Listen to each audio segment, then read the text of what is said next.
СДСМ јасно и принципиелно кажува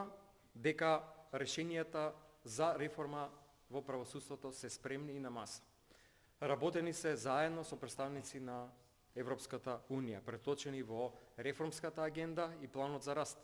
кој го подготвуваше нашата влада изминатите години, а го подпиша премиерот сега пред неколку месеци во Брисел. Во таа реформска агенда се содржани повеќе закони во дело на правосудството и закони кои што се однесуваат на обвинителството и на судскиот совет, и на платите на судиите, и на движењето на судските предмети, и ред работи кои што треба да се случат за да се стави ред во тој систем, за да почне да функционира согласно европските норми и критериуми и постепено да граѓаните ја враќаат довербата во правосудството, дека ние како партија сме спремни. Тоа го кажавме, но еве ќе го повторам, да ги поддржиме сите закони кои што се во реформската агенда, да ги